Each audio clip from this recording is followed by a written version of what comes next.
Hi, everyone. My name is Father Michael Denk, and I'm so blessed and pleased to interview Ray Downing, who sent me just a beautiful book. It's called Christmas in Idaho. And I was delighted, first of all, when I got this package. I got it when I had COVID, and it just brought me so much joy. But when I opened the book, it is absolutely spectacular. It is just such a beautiful book. And this would be a wonderful Christmas gift. So I know it's always hard to find people a Christmas gift. But as you'll see as we talk through this book, how beautiful it is, I think you might be encouraged to have this Christmas gift. So Ray, tell us a little bit about your experience here. And I also wanted to just show that you've won a number of awards for this too. So congratulations. Yes, the words came from many different places, places that have really no interest in religion, places that are specifically interested in religious works. And so we were very gratified that we had a huge audience. And you send the book to these people and they read it. And they have thousands of books that they're looking at. If they pick Yeah. you out, you feel encouraged that there's value to what you did. Makes you sort of happy. Yeah, I want to start with I was reading up after this, but your experience with the Shroud of Turin, I think will be fascinating to our readers as we begin with, because anytime I ever saw the Shroud of Turin online, it didn't I didn't really see anything. It didn't make sense to me. And I finally saw a replica of it in the Holy Land. They have a replica of it there. And when I saw that, I could see Jesus so clearly in that. And it was amazing. And I know that most people will never get to see the real Shroud of Turin because it's being preserved. You got to see it for quite some time. Well, I saw it basically through very, very high resolution digital images because that's what I work with. Um, they don't let you near the shroud itself. A couple of people have been allowed to do it in 1980, 1978, and really nobody's had that kind of access since. And the Vatican now owns it. Prior it was owned by a family in Italy, Okay. and now the Vatican owns it.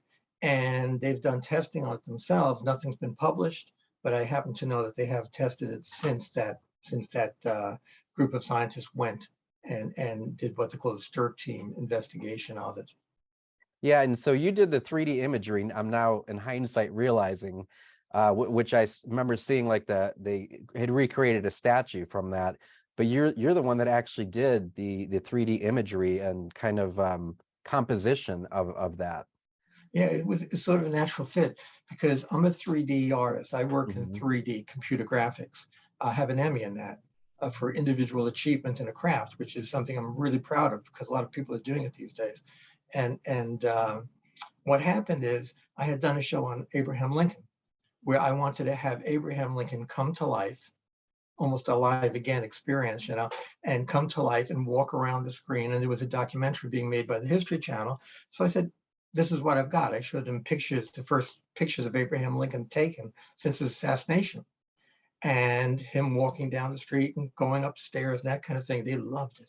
Hmm. They just came out of all the offices and said, look what this guy did. So what I really had in mind was to do Jesus. And this was my segue into that. After that show was a success and got an Emmy, somebody from the History Channel, an executive, came over and said, "What else you got? What are you doing?" I go, "I'm working on Jesus." And I was like, "What?" And I said, "Well, this is the Shroud of Turin, and it has 3D information encoded in it, and it's virtually the only image that has that type of information. And I'm using that information to see if I can get a face associated with the Shroud of Turin. Now, nobody knows if the Shroud of Turin is the actual burial cloth of Jesus or not, but that information is there, and I could use that, interpolate it, and go as far as I could in making it look like a real person. And that was a major hit for the History Channel. I mean, Yeah, and because I remember that, I remember that. So that just got a lot of press and was fascinating. But I didn't know until kind of watching your YouTube stuff now. As you say, the 3D imagery was built into that. Tell our viewers what that means. Like, how is that different than a normal image? good question. Most of the images, photographs, paintings that we see are 2D. That means you could look at the Mona Lisa, which is a 2D image, and no matter where you move, you're never going to see the back of her head. It doesn't have that information there. It's a presentation of what you look at one moment in time, and that's all you get. If you look at a statue, you can walk around it, see the back of the head, know if the person has something on their back or not. So that's 3D. It means that you have a degree of freedom to observe it from different angles. The Shroud of Turin is a 2D image. You look at it, you see the face of Jesus. He's naked, he's got his hands in front, it's got a back to it as well. But if you take that into a computer and you say to the computer, anything that's dark, I want to have recede, and anything that's light, I want to have come forward. It becomes 3D. And amazingly, it has the proportions of a human being.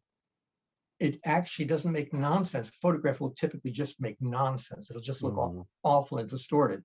This actually has the proportions of a real human being in 3D. Now you've got to tell one thing about it, that it doesn't give you a statue. It gives you something like the relief of a coin. It's a low 3D. If you bring it up too much, it gets distorted. So it gives you what they call a relief. Same thing you look at with Lincoln on a coin or George Washington. So that's the extent of 3D information you can get out of it. And there's a reason for that. And the reason is that the cloth, which is supposedly laid over the body, there's only a little distance between the cloth and the body. So you're not measuring from some distant object. You're measuring from something very close, which wraps around. So that distance information is the 3D part of it. So what you have to do is interpolate that in terms of the way it was made. You have to have the shape of a draping cloth and subtract that information from it, as if Jesus was covered with saran wrap and inhaled, and it clings to his face and gives you that extra feeling of who he is. Like if you saw a body with a cloth draped over it, you go, oh, it's a body with a cloth draped over it, but you don't know who that is. There's not enough features there. But if it was inhalable, that you could inhale and bring it close to your face, you might be able to see, oh, that's my wife, oh, that's my brother, or something like that. So that's essentially what we did. We did that inside a computer using 3D. It's so amazing. Is there anything different about the shroud than another image? Like, was there the way I've heard things that the way that the light came through it, that it was almost like a reverse image as opposed to being Yeah. like just the blood that left the marks there? Yes, it's not the blood. There's blood stains on the shroud, but the image is a separate image from the blood. So we actually separated the two.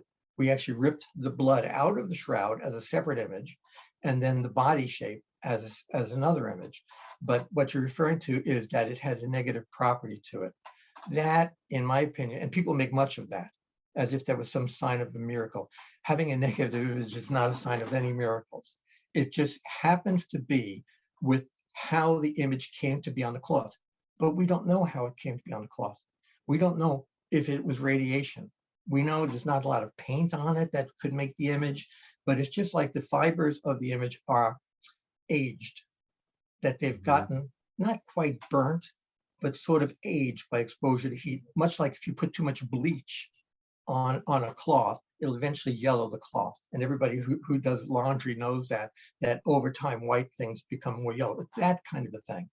But the fact that it happens to be negative is entirely accidental. It has to do with the process that made the image. And what made the process, what was the process, I don't know. And nobody else does, even though they tell you. And nobody knows if this is the actual burial cloth of Jesus or isn't. There are people who like to pretend like they know. But if I don't know, nobody knows. And if the Vatican doesn't know, and they have full access to it, they would have come out and announced it. And they haven't done it because they don't know. So I think the best and safest thing is to just say, this is a strange thing. I've never seen anything like this. And I'm an image expert. I mean, I was called when there was an attempted assassination on Ronald Reagan because they had pictures that they needed to clarify. And they didn't go to anybody. They went to some artist guy who had demonstrated skills at analyzing images. And that happened to have been me. And so when I tell you, I don't know what this is, I cannot tell you what the Shroud of Turin is. I think you have to rely on that, because if I could, I'll tell you I would. I'd love it if it was authentic. I don't know. Nobody Remains a knows. mystery. It remains a mystery, and that's one of the things. But I can tell you, as an inspirational image, it's fabulous. I mean, it tells you the whole story of the crucifixion and the resurrection in very real terms. So if it was created by a person, the person was some kind of genius. I mean, it's just an amazing, amazing image. And I think we can take inspiration from it and wonder about what it actually is. And it's wonderful. How does it tell you the whole story? Well, it's got the scourge marks. It's got well, I'll mention one thing that people don't realize. The Gospels don't tell you that Jesus was nailed to a cross. They don't tell you. Okay. It's people interpolate that information from something that happens with Thomas. Thomas, who isn't there when Jesus first appears, says, unless I put my fingers into the holes. That's the only reference to holes in the crucified Lord. See? So it's an interpolation of what Thomas said, but it never tells you that he was nailed to the cross. When you look at the shroud, you see the nail wounds. You see the mark of the spear in the side. You see the beating. You see a swollen cheek from falling down. It tells the whole story. Okay. And then, like what happens in the Gospels, Jesus isn't there. The tomb is empty. The Shroud of Turin depicts the empty tomb.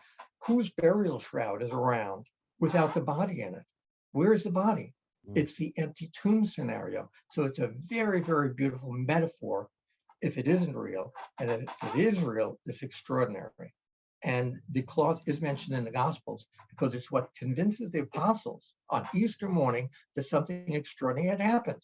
And seeing the cloth, they believed. Yeah. What did they say? It doesn't tell you. There's a lot of things the Gospels don't tell you, by the way, which they should. And there are good reasons why they don't tell you, having to do with the audience they're speaking to, because they wouldn't understand it. But it has all those qualities into one image. So they could come out tomorrow and say, we now know it's not authentic. I would still be fascinated by it and think it's the greatest depiction of that part of the story that I've ever seen, including stuff I've done. Wow. Yeah. Well, thank you.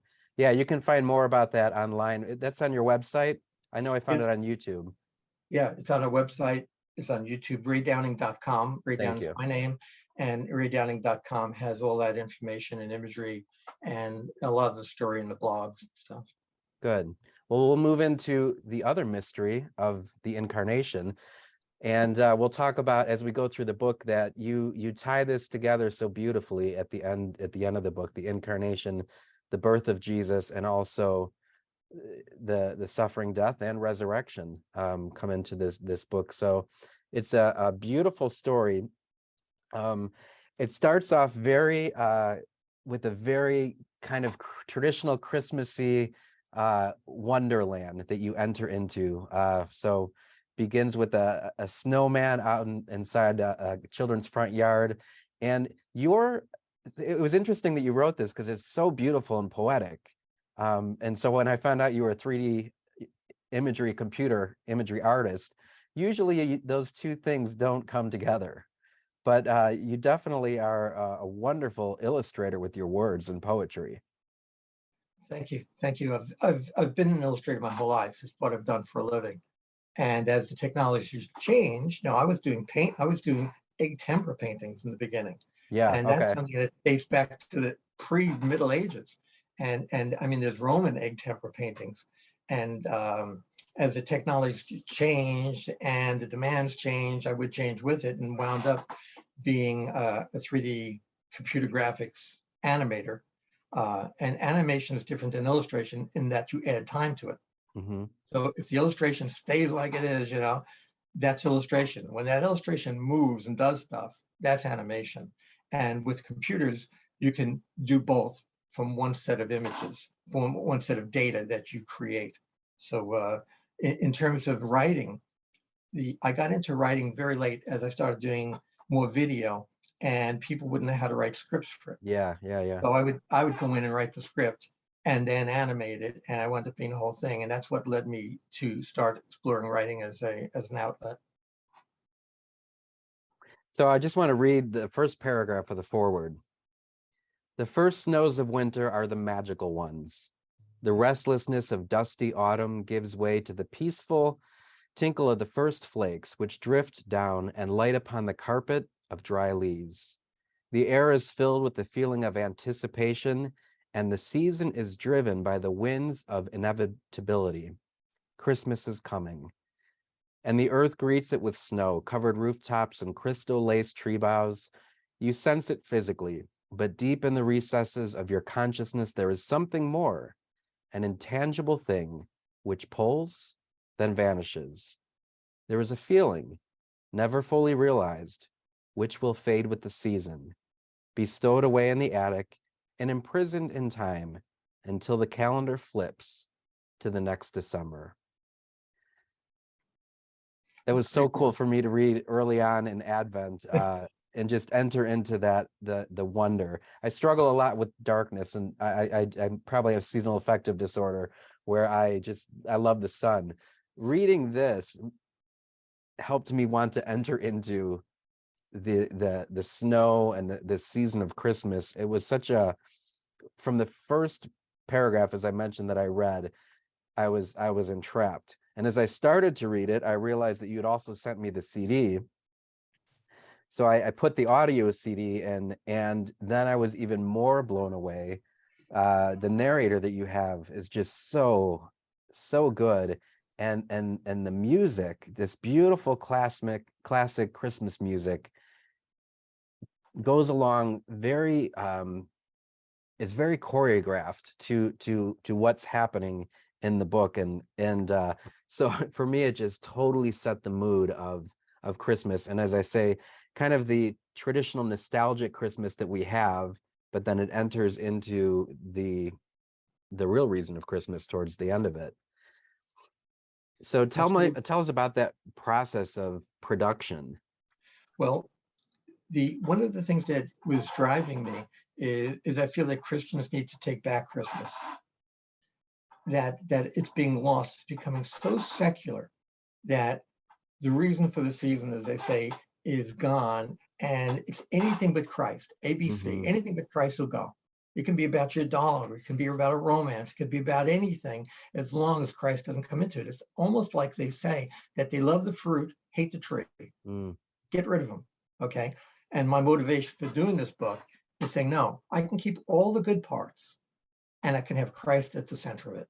So that's what drove me with it, and where I say, the feelings of Christmas fade with the season, and it's stowed away in an attic.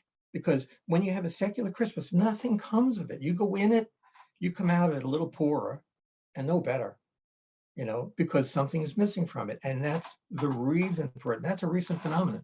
That's only since the 1900s that started, and continuing to this. So much so that 93% of Americans celebrate Christmas. How many of those people admit to being Christian? It's dropped from 2010 to 2020 by 20%. You keep that up, and Christianity is a thing of the past. Yeah. And Christmas means nothing. And you're the same. You don't benefit from it.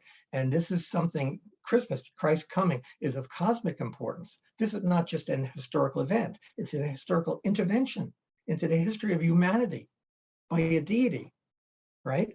And they want to dump that. And we can see today what comes of dumping that, what kind of people you have, what kind of atrocities are committed. And it's, why is this happening? You don't have to guess, you don't have to look too far. We're losing that one thing we had going for us, which took us from mortal beings to something more than that. Know ye not that ye are gods. That's in the Gospels, and that the Spirit of God dwells within you.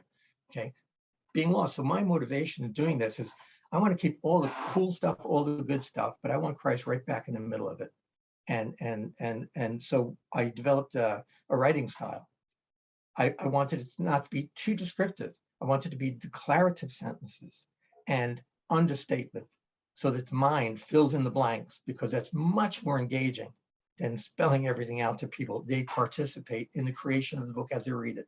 And that's very much what you did, is my imagination. A lot of my viewers, I teach how to pray with your imagination and enter into the scripture passage. With this book, as I was reading through, it was just so cool to enter into these scenes, to experience this. We'll talk the snowman. What's his name? I forget. Idaho.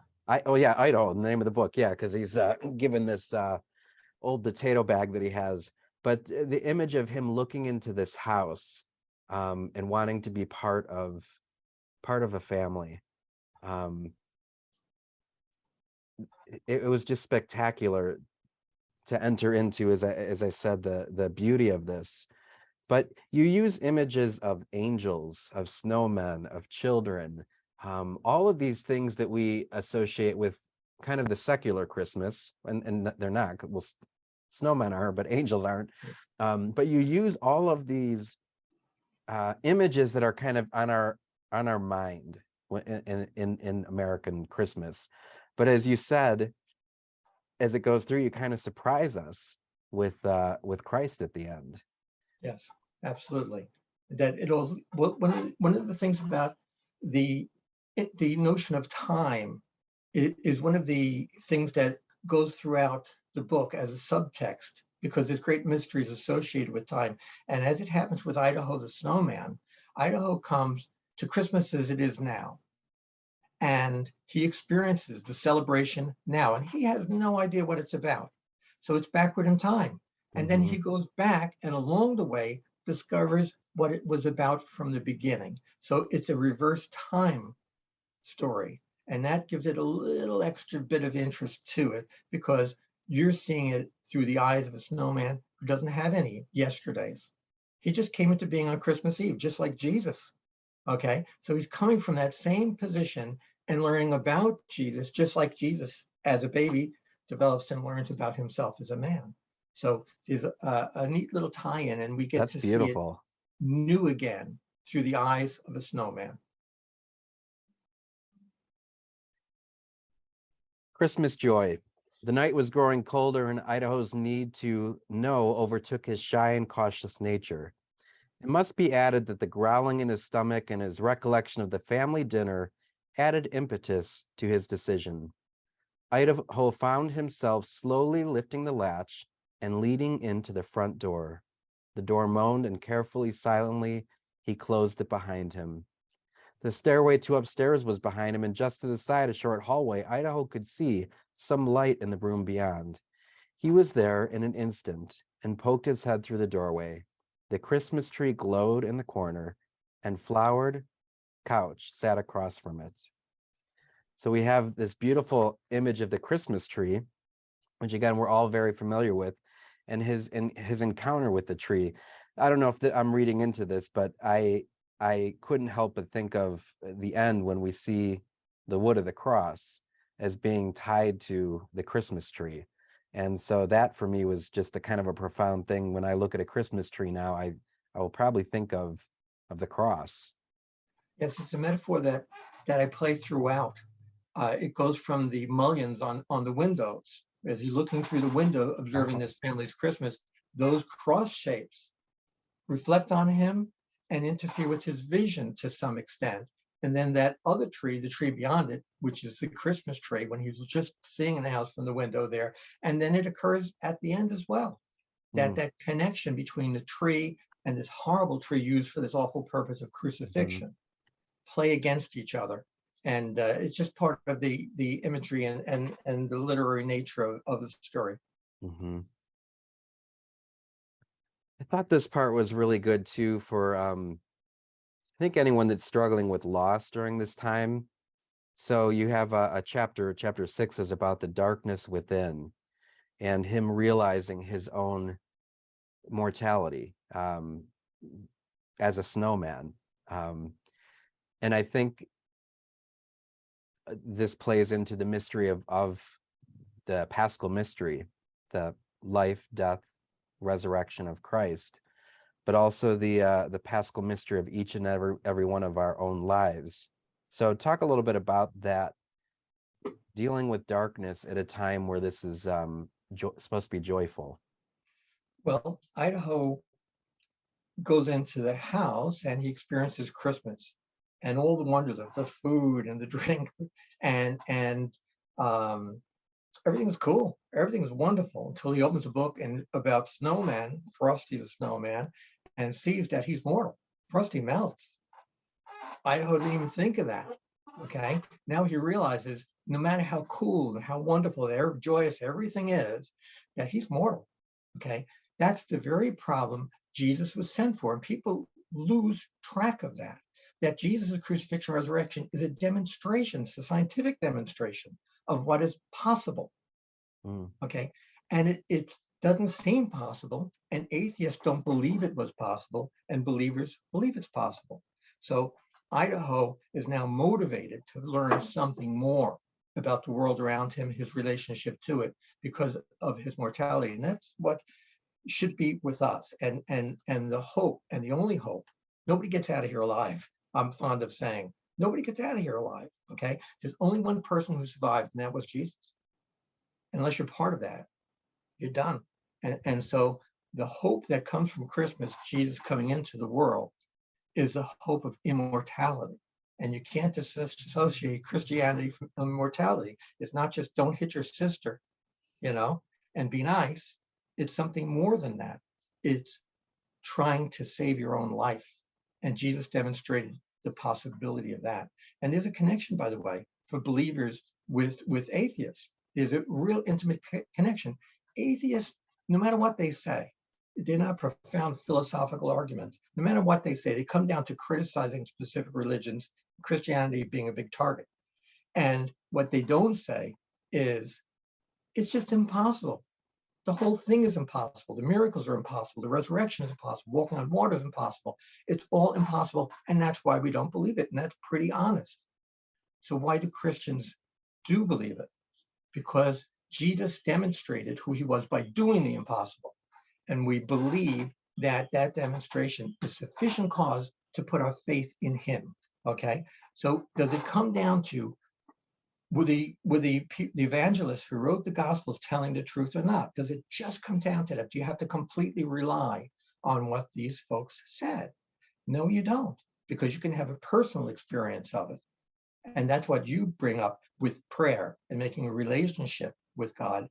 And on an even different level, you can actually do scientific research, which bases what you think the construction of the world is based on what Jesus demonstrated. In other words, if these things are true, it's like discovering something in space that you go, that distant object, that quasar, shouldn't be doing that. It's their own color, it's periodic. Our theory, our standard theory, doesn't account for that phenomenon. Okay. And then what do? Do you go and throw out the data? You throw out the information? No. You amend what you think. You amend your theory to include that. Jesus is a phenomenon.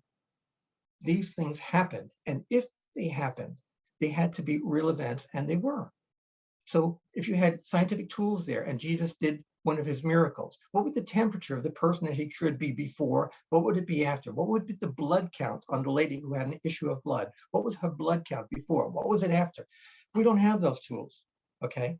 But you can say, to make this possible, what would we have to say about the nature of the physical world, and do a phenomenological study of the Jesus phenomenon, and use that as the basis for theorizing the nature of the world and your relationship to it. You know who's done that? Nobody.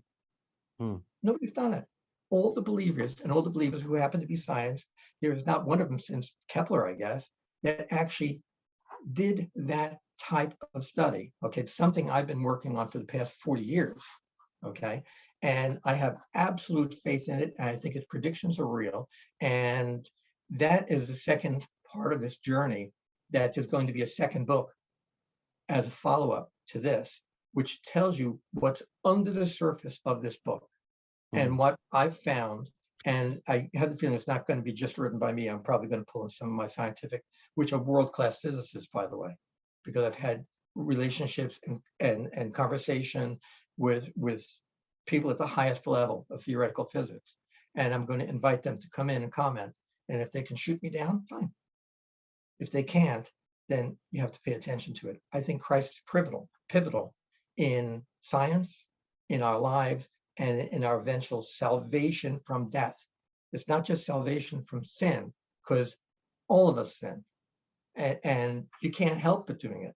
It's part of the world we live in. I think our association with the world we live in is a sin.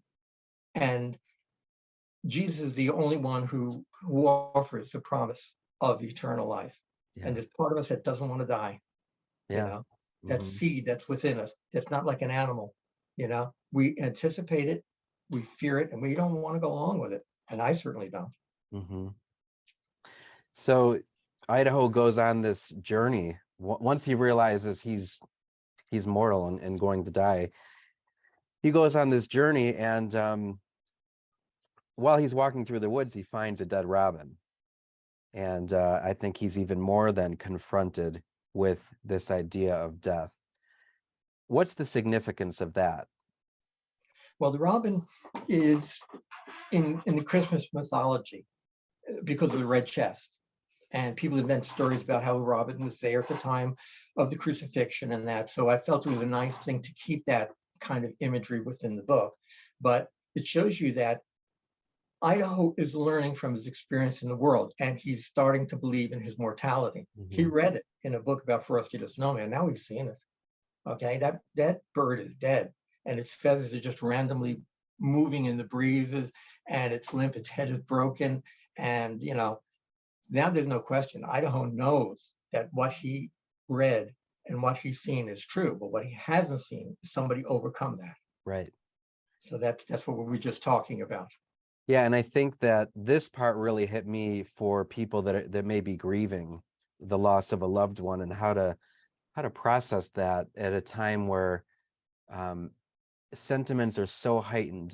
This will be especially the time that people come to see me as a priest, because everybody wants Christmas to be perfect and beautiful, and sometimes there's heartache and difficulties. So he's walking through the snow, and he sees this little town, and as he's looking over the edge, sees this beautiful church in the distance. I just want to show you some of the graphics here. And so this is where the story starts to then take on this religious understanding, where he approaches the church. And you mentioned again the Christmas tree. There was a Christmas tree. There were Christmas trees surrounding the stable, and farm animals resting near the manger. Idaho glanced down at his cap, which held in front of him, and caught sight of the robin. It was so silent and peaceful in that stable. Idaho tore a piece of burlap from his tattered vest and wrapped it around the robin. He lovingly placed the dead bird on a patch of straw near the baby, surrounded by the other animals. Idaho was glad that he had not abandoned the robin in the dark and angry woods. This was a peaceful place, and they could stay there. Idaho took a seat in the first row pew close to the manger and studied the baby whose arms were stretched out towards him. You see, I'm a snowman. He composed a short speech of introduction in his mind. And babies don't melt, but you see, snowmen do. And this is my birthday, too. He collected himself and continued. You see, I started out fat and round, but I'm planning on losing weight soon. But when I lose it, I'll lose it all. Idaho shook with emotion and slumped back on the bench, unable to go on. He had not uttered a single word, but his hands gestured with each and every sentence he had intended to deliver. So he has this glimpse of he has a glimpse of a real family in the home, and now he sees this image of the manger, and he sees this image of the Holy Family with the infant stretching out his hands to him. Give us some background on that scene, how you transitioned from that to that. It's exactly what you're indicating. It's making a parallel between the beginning of the book and now he's beginning a new segment in his book. He's seeing Jesus. He's introduced to the notion of Jesus. He doesn't know this is the resolution to his quandary about mortality. He doesn't know any of that. So he's going from one family to an additional family. And interestingly enough, that vision of Christmas trees surrounding Mhm. the stable is something I remember from the Catholic Church, St. Jerome's in Brooklyn, that I used to go to as a child. And they must have had like a dozen Christmas trees, small ones, surrounding the stable. I loved it. You could smell them, Yeah. and it was just. And I said, I'm going to use that image because that meant so much to me. So I start the scene with that image that the stable is surrounded with Christmas trees, Mhm. and connecting to now Idaho is beginning to find a new family, you know, a family that he can relate to, which is ultimately going to be the solution to his problem, his dilemma, that he's going to melt. No way out of it. He's going to melt, and he's attracted to this scene and being invited by those hands outstretched toward him. So Yeah, when I was a child, I used to love setting up the manger scene under my parents' Christmas tree, and I would just spend hours there in wonder, just contemplating that scene. And I always encourage my the people that are growing in their prayer life to, at some point before Christmas, to really spend some time meditating on the nativity, because he's inviting you too. He's inviting all of us to come to him, to enter into this mystery of Christmas. And I think to come as we are in whatever brokenness that we have, fear of our own death, if we're going through illness, if we're struggling with some great sin, if we feel broken, if we aren't able to feel God's presence, to come to him and just meditate on that beautiful scene of the incarnation. I think St. Francis gave us such a gift when he introduced that to the world. So it's kind of cool having the Idaho the snowman um, in reverence, just in awe before the Christmas scene. I had seen images, little sculptures that Christmas knickknacks where they have Santa Claus kneeling in Yeah. front of, the manger. And I'm sure that was in my mind to some extent, that Idaho has to do that too, because it's poignant and it's true. Everything bends the knee in front of this scene of the family. And for people who are grieving, I believe this story has an offering for them too, that there's a lot of reasons um, to, I don't know,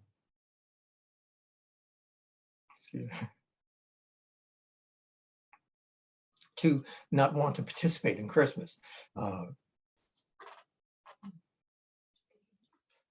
excuse me. Just thinking of the story brings me into an emotional state. But um, no matter what beats you down, yeah, there's hope Mhm. coming from this, from Christmas, from the original Christmas. Yeah. What is that emotional state, or what's behind the emotion that you're feeling? Oh, I think it's just what I poured into the book. Yeah. You know, it's just it's just that. It's just that the book is really an outpouring of everything I know and my understandings of it, and saying, okay, this is where I'm coming from. If you see value in it, then that's great, and there is a real problem here, and there is a real issue. No matter how you get beat down by your death or this or that, your own death or sickness or whatever, um, there's hope. Yeah. And I think that's why I was so moved by the book and am moved by the book, and just want to share it with my viewers, because it allows us to come into this story in our present state of life, um, and just like you said, with Santa kneeling, Idaho kneeling in reverence before the Holy Family, to come as we are with whatever thoughts we have of Christmas, and bring that all before him.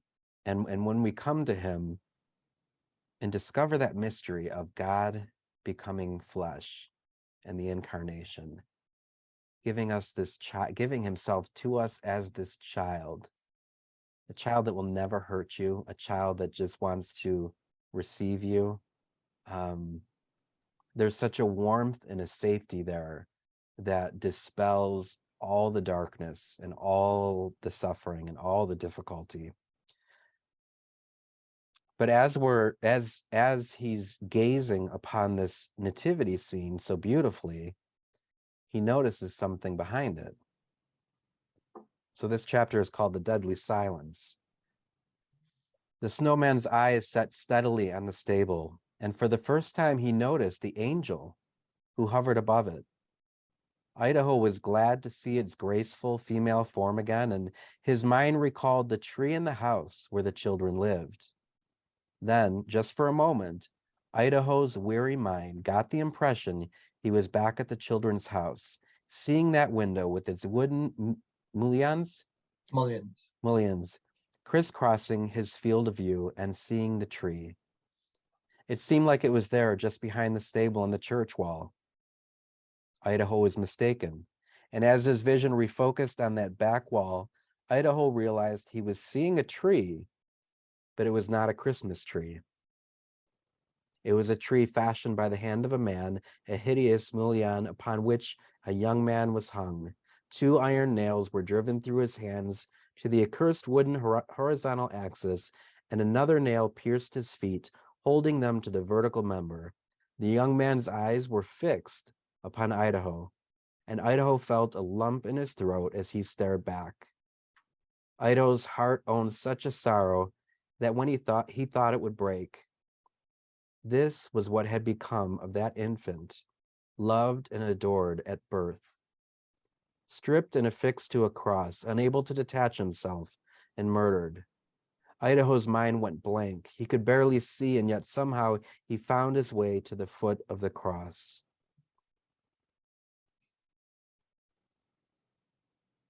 He sees right there, and in Catholic imagery and iconography too, the wood of the manger is always seen to be a close connection with the wood of the cross, that from the very point of his incarnation, his purpose would be to come to suffer and to die for us. So we shift to this horror of a scene for a moment until there's some glory. Why introduce horror into this Christmas story? Because people become numb, especially in the world you live in. You know, you live in churches and there's crucifixes all over the place. And the horror of it, because you were introduced from the get-go to it, of this is a person that somebody chose to end his life and nailed him to my God. But you become numb to it because it becomes just a fixture on a wall. And here I wanted to make it real and say, wait a minute, take a look at that again. And realize what this is depicting. It's people doing this to another innocent person. You know, the fact that people still do this kind of thing is amazing. It's almost like there's no hope for us. So in a book of hope, I want to present that hopeless situation for the Savior, that you think you're in trouble, take a look at this, look at it, this is real. And it relates back to the Shroud of Turin. Don't forget the cross as a symbol in science and mathematics is the Cartesian two-dimensional coordinate system, which is the coordinate system between flat paintings, okay? Rene Descartes eventually made that three-dimensional, which is what I use to create the artwork that you're seeing here too. And that integral to the story of the Shroud, 3 dimensionals in a 2-dimensional way, and Jesus nailed on a cross, unable to move off that 2-dimensional axis until he finally does it in an impossible direction. You can take that as being imagery and flowery, and that has nothing to do with the reality of the story. I think it has everything to do with the reality of the story. I think Jesus orchestrated the whole thing. I think he knew what he was doing. Did Jesus know how he performed his miracles? Or was he like Superman? He took 3 bounds and he's off flying through the air. Did he know what he was talking about? Did he know what he was doing? Is there a mechanism of action underlying the Jesus phenomenon? I think there is. I think he knew what he was doing. He's talking to people from 2,000 years ago. How specific could he be about what's going on? He left us evidence, and it's for us to figure it out. And I think there's a lot of information to be learned there. So I keep trying to do that. Two-dimensional to fix two across. There's three-dimensional. We're told we live in a four-dimensional space-time continuum. It's not true. It isn't true. Okay? That's what the next book is going to show you. There's a mistake being made. People know it's a mistake. No, it's not true. Einstein knew it wasn't true and rejected it. He died refusing medical attention. And this is what was bothering him. It's wrong. We don't think we have in the world around us what we've been told we have. It's not true. It's been fudged. The world is a simpler thing than you take it for. It's getting a lot of its attributes from you. You're enabling it. And that's what Jesus is demonstrating. Do the worst. Do the worst. Give me everything you got, and I'll show you I win. That's the way I view it. And the resurrection is that. And that's why in a Christmas book, you have the birth and you have the crucifixion and you have the resurrection. It's the gospel. The book I wrote is the gospel. And we have to come to grips with it, like you say, including the horror of the crucifixion, but don't get numb to it. Look at it for what it is. Yeah, and this is where I like too, is that Idaho has this experience of compassion. So he begins to see what has happened to him, and I think momentarily maybe forgets about his own mortality, but sees this, and a snowflake teardrop fell into Idaho's open palms as he knelt, shaken and motionless before the crucifix. He could no more abandon this broken and bleeding figure than he could have left the robin in the dark woods. And then where in this young man's tragic fate seemed not to matter, I am here now, the snowman thought, and I don't want to leave you hanging there alone back then. So he has this beautiful moment of compassion. The teardrop falls, and we learn that becomes snowflakes. And suddenly, while he's kneeling and praying in adoration, holding that snowflake in his hand, there is a single word spoken: Idaho. That word, of course, is Jesus, the resurrected Christ, speaking his name. We always hold our names to be something so important. When we baptize somebody, they're given a name. Many, when they enter a religious order, they're given a new name. For us to be called by name, by God, is something so beautiful. So Idaho hears his name called, and this chapter is the impossible encounter. Idaho jumped to his feet. He turned toward the door of the church, but it remained shut. No one stood in the aisle. His eyes quickly searched the pews of the church, but the pews were dark and empty. He looked up at the ceiling. His eyes scanned the wooden beams and stained glass windows. Nothing. The church organ sat quiet and still in the corner. The bells in the belfry remained motionless. Idaho turned and once again faced the crucifix, which hung on the wall in the still darkness of that church, and fell to his knees. He was gone. The trap was empty. Two wooden sticks hanging on the wall.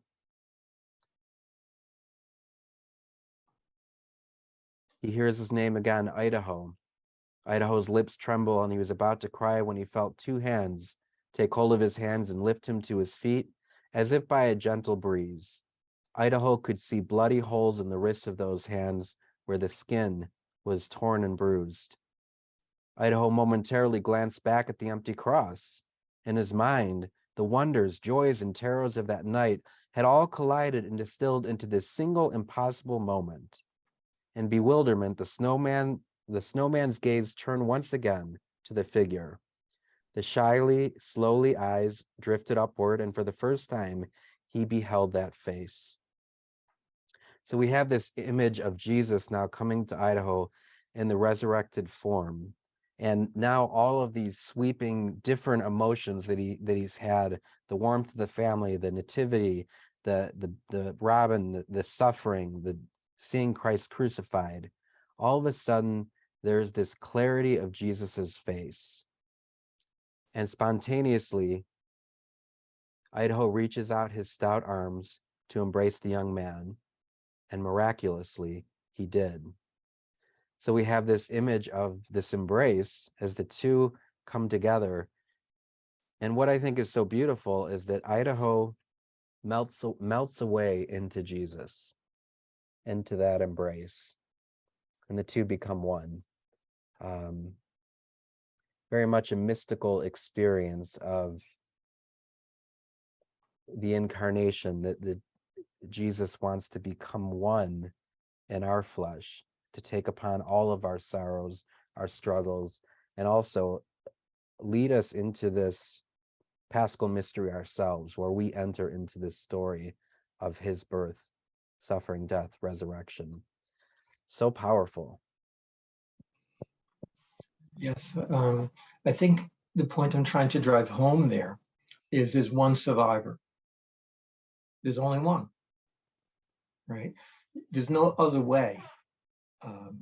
And unless you're part of that, like Idaho becomes part of that, you have no chance. You've got to be that survivor, and that survivor is Jesus. He's the only person in history that's, beaten death down and overcome. So, yeah, it's easy to see for Idaho. yeah. He's gonna die. He's a Yep. snowman, right? Yep. But I think you've made it so clear that we all are. And That's right. if we can encounter him, if he can encounter us, we can experience that salvation.